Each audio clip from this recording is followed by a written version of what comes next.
What's the deal? Did you even charge it? So we're hanging out on Super Jet Ski Bros, and I'm gonna have a little chat with Joel about his first couple days here, and I'm sure we'll go way off topic. So, yeah, let's get into that. Let's do it! Ever sell the CDI? I'm not going to be able to sell that. Yep. But Yep. I hear you. For snipping wires, you're gonna want this. That one kind of sucks for cutting. cut. And action. All right, you ready for the weird question I have for you? Shoot. So you've been here for a couple of days, Yeah. and you got to hang out with Jacob a lot. Yeah. So how was it hanging out with Jacob? It's awesome. He's very much like he is in videos, and he's probably the most enthusiastic person about jet skis ever. Like, none of it is a show. He's 100% enthusiastic about jet skis, and he's probably one of the nicest people that I've ever met. Do you think that he's kind of entertaining the way he talks, or is it annoying? I think he's entertaining. You can feel free to be candid and honest. that is candid and honest. I think he's very high energy, and some people might. I was worried about maybe not clicking with his energy, or not. I was genuinely worried about it. No. I was genuinely worried. I was like, am I gonna go all the way there and Josh is gonna be like completely different, and Jacob would be completely different, and I'll be like, oh my god, what have I gotten myself into? But yeah, that's not the case. Jacob's he's high energy, and he's very much like seeing videos, but he's not abrasive or offensive, or he's very kind-hearted. And am I as like busy and distracted as you expected? Yeah, I visited one other YouTuber in 2016. I visited a guy obviously before I was into jet ski stuff, and I visited a guy who probably most people don't know of. His channel is One Pug Life. He's a Canadian YouTuber, and he does basically like vlog stuff, and he works on just random stuff. He was semi-famous. His channel kind of blew up. He was making basically lawn chair go-karts. Okay. And they were doing like ridiculous stuff where they were jumping. Yeah, they would make these huge jumps and like put on football gear and All right. jump their lawn chair go-karts over stuff, and had races around his property. Anyway, I visited him in 2016 and brought the first version of the Go mower. Oh yeah. And jumped it off of the top of a container ship, like into the berm of a jump, and like almost survived it. Well, and you're still here. Yeah. So anyway, where that story was going was that I visited other YouTubers, and YouTubers, from what I can tell, from what I've seen on YouTube, and from what I've witnessed from meeting a couple of them, is that they're all like kind of unique people. Very hardworking, very busy, quite dedicated to their thing, and you have to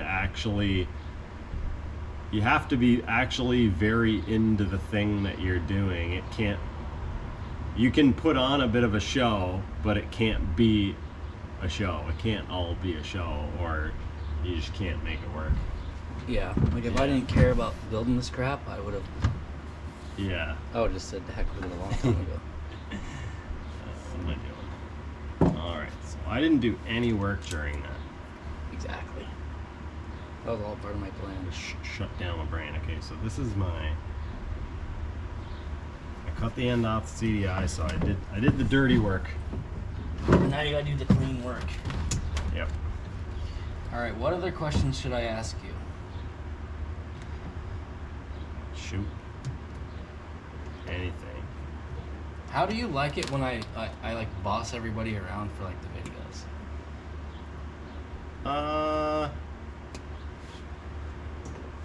I enjoy it because I don't know that I wouldn't enjoy it all the time, but I enjoy it because it gives me some sort of insight into the different way.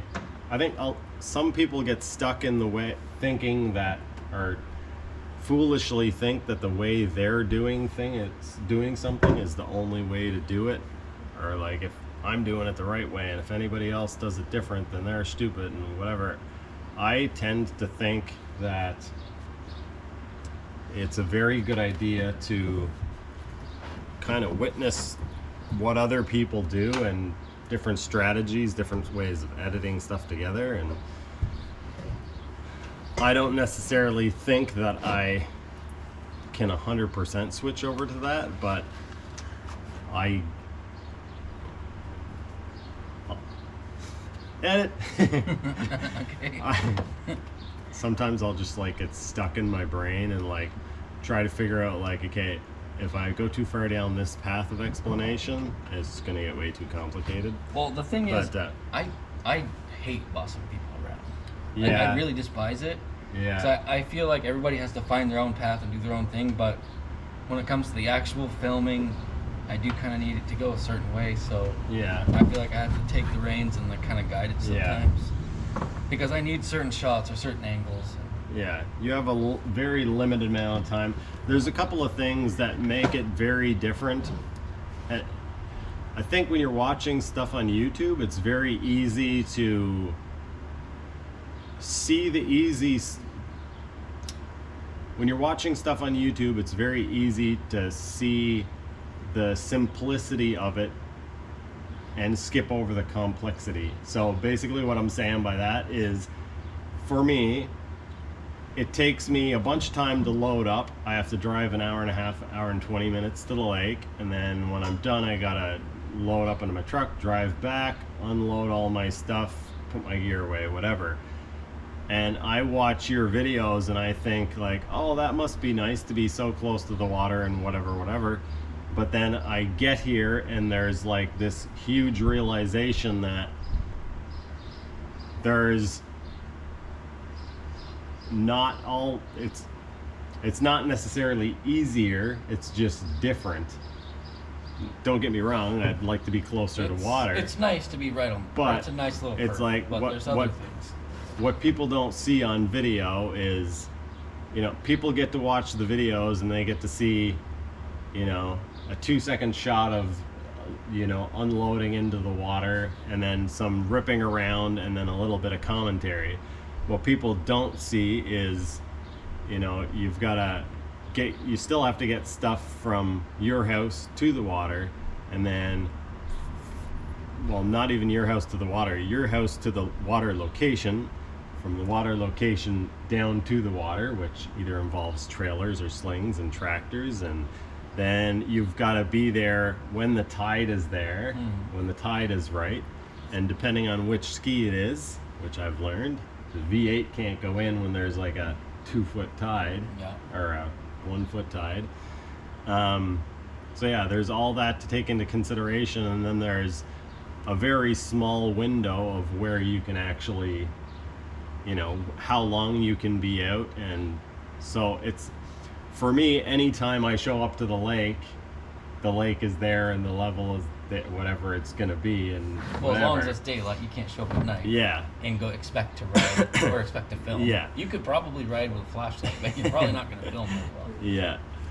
But and then basically every time I use my jet ski, it's being flushed out. I drive in all clean water lakes, or freshwater lakes, and yeah, just the amount of time and preparation and time that it takes afterwards to clean stuff out. And I kind of knew some of that because I grew up around salt water, but I've been able to leave like my intake open and my wiring open, and everything kind of just exposed, and not really have any concern about it. But here it's like already, I think the reason why it's I don't know where this is actually going. If That's okay. it's secondary channel. Yeah, this is channel number 2. So Yeah. it can go wherever we want it to. Yeah, so people who if you haven't watched my video, then you won't know that I've been having trouble with my X2 as far as it's shutting off and acting up. But Right, I won't have showed that. I don't think I'll really show that much at all. Maybe on number 2, but I don't think I filmed much of that. Yeah. So I've been having trouble with the wiring, and it's been a little bit more obvious or abrupt here.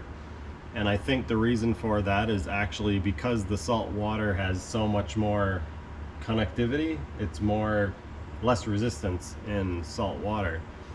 And so a little splash, like I had some trouble in fresh water with this, and I've had the red wire pop out, but that's not a water issue.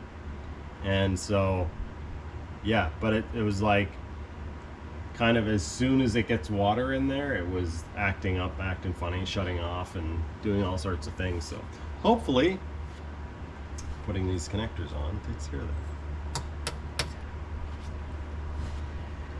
instead of these stupid things.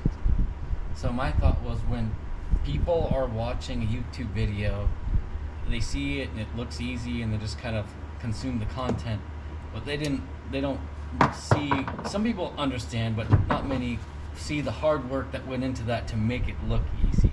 Yeah. And make it so easy to watch. It takes, the easier it looks, probably the more effort went into it. Yeah, exactly. If it looks like a quick little trip out to the water, that's like, oh, that looks like fun, it probably took a huge amount of work to not only set the skis up and set all the equipment up, but also figure out how the shots are going to be taken, how it's going to be laid out, and then editing it together in a way that it makes sense.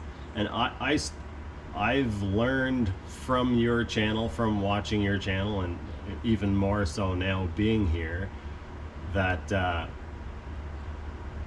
I've struggled through for years, going through like hours and hours of footage, and basically showing, not necessarily showing people what they don't want to see, but kind of,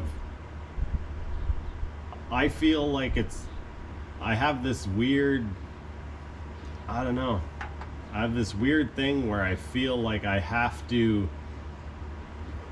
give my audience a chronological story, not just entertain, but like first of the story, middle of the story, end of the story, conclusion type thing, where it's like, as long as you're not being dishonest, as long as you're not like straight up lying to your audience, if they get the gist of it and they get entertainment from the videos, then that's really kind of that's basically what idea. we're doing. Yeah.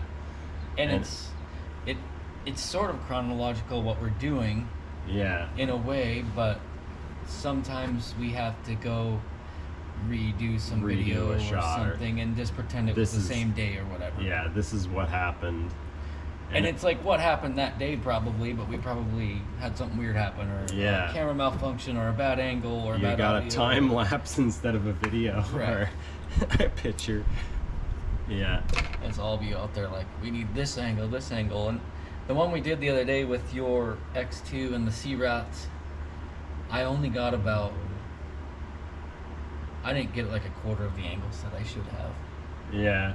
I was like, I should have done more. Yeah, I was trying to get you to get more, and I felt like you were not doing as much as you wanted to do because you were worried that I was going to be upset about No, bossing. I wasn't worried about that. my head was spinning a little bit because it's just been like a whirlwind for me the last few days. Yeah.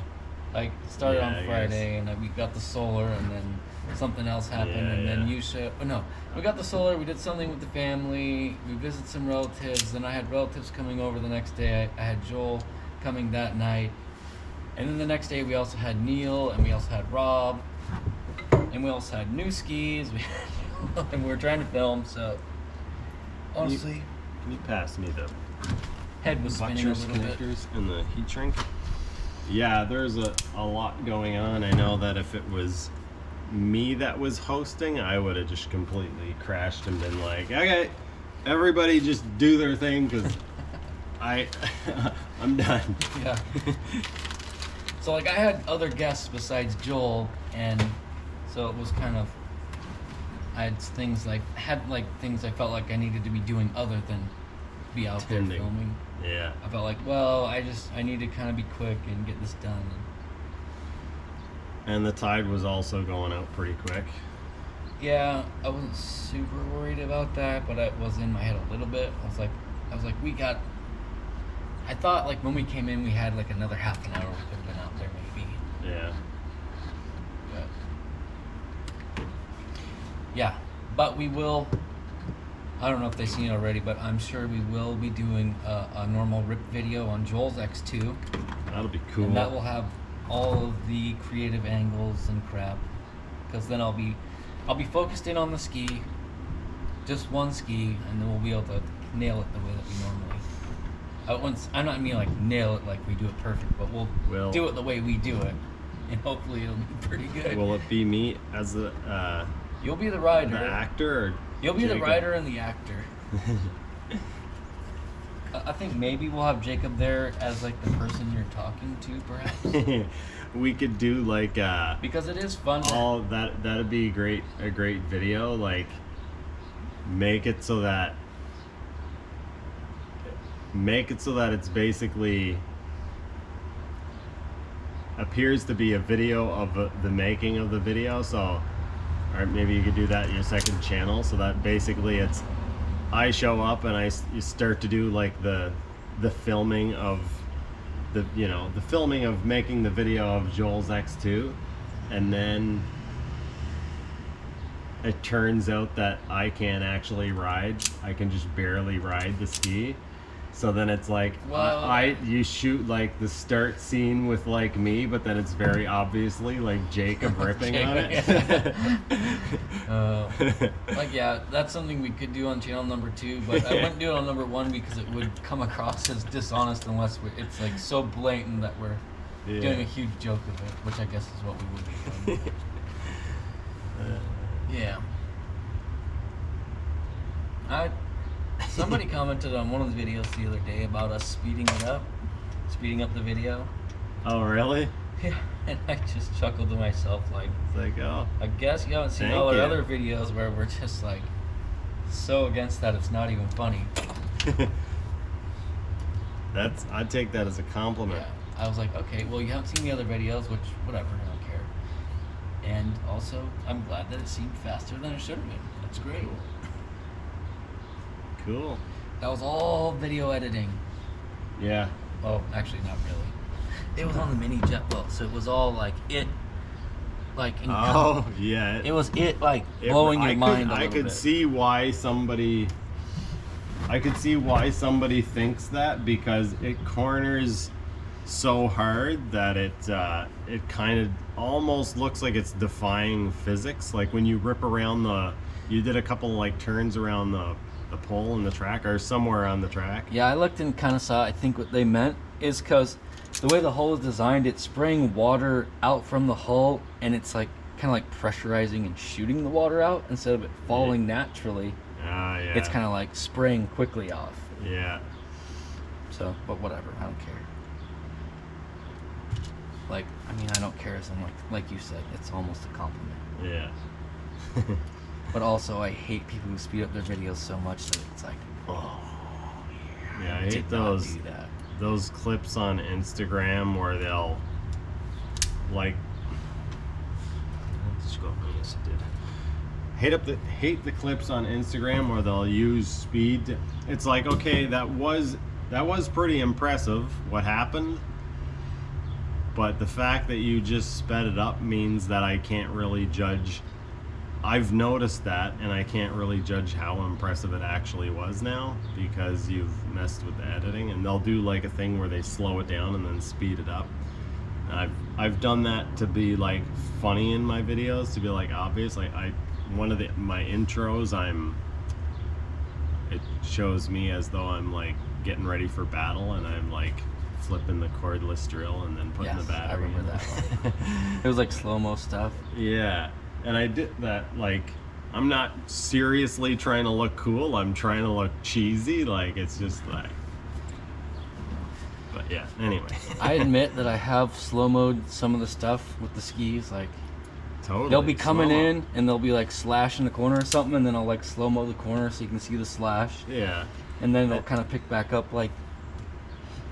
I do a lot of the time. It's not like to be dishonest. It's to you have a shot that is a good shot, but it's only in frame, especially like if you're just blasting across the front of in front of the camera.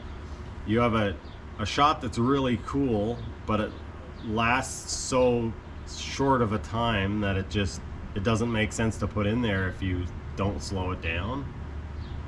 So yeah, and some shots just look cooler. Well, I just slow it down so people can kind of see it longer and see what's happening a little bit. Yeah, because sometimes if it flashes so fast, you're not even realizing it's like what you're seeing almost. Yeah.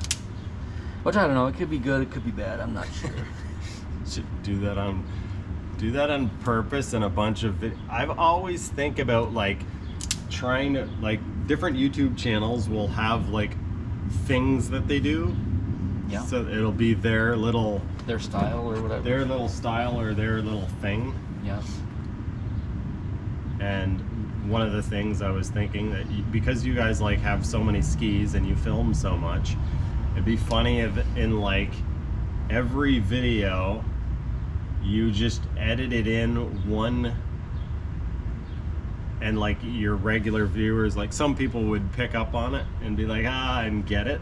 Yeah. But like edit in one clip that is like, if you look really close, you would notice that it was actually like, so if you're filming you're filming a C-Rat video, put in like one clip or two clips that are not the C-Rat, but it's Jacob blasting on like something else, some other stand-up stuff. Yeah, and just put it in, don't say anything about it, but just always in a video put a clip that doesn't make sense to be there. Then people start time-stamping it like I saw it, you know? Yeah, exactly. And just like the regular guys will be like, just have this timestamp. Everybody else will be like, what are they talking about? Yeah. It just gets people excited. That sounds like a fun idea that I probably will end up forgetting and not have time for. BJ and I, sorry, go ahead. Like, perfectly honestly, I'll probably not have time to do it, yeah. If I had more of a crew like video editors and filmers and crap, then I'd be like, yes, we're doing that today. Yeah. BJ and I were driving back from Labrador to Calgary, and we spent a huge amount of time talking. I mean, we talked all the way across Canada. It's like a 5-day trip. And when we were leaving, he's always into all sorts of different things. He's into camera equipment, and he's into camera equipment, guitars, amps, all sorts of different musical stuff, 3D printing, jet skis. He's got an old Dodge truck project. He's got a Ford Pinto. He's had a bunch of Volkswagens. He was into Volkswagens like big time for a while. RX-7s for a little while. He had like a bunch of RX-7s. Anyway, and I've for years I've tried to talk him into like doing a YouTube thing, and I was like, man, even if you released a video, like take like just shots of odd things and just make like one video a month. because he just does like the most random, ridiculous stuff. And he knows the most random, ridiculous people. And I've tried, anyway, so we talked as we were driving from Labrador to Calgary. We were coming up with like all these ideas, and I was just like feeding this stuff into his head. But yeah, some people just not YouTubers. Most people are just not YouTubers. Yeah. Exactly.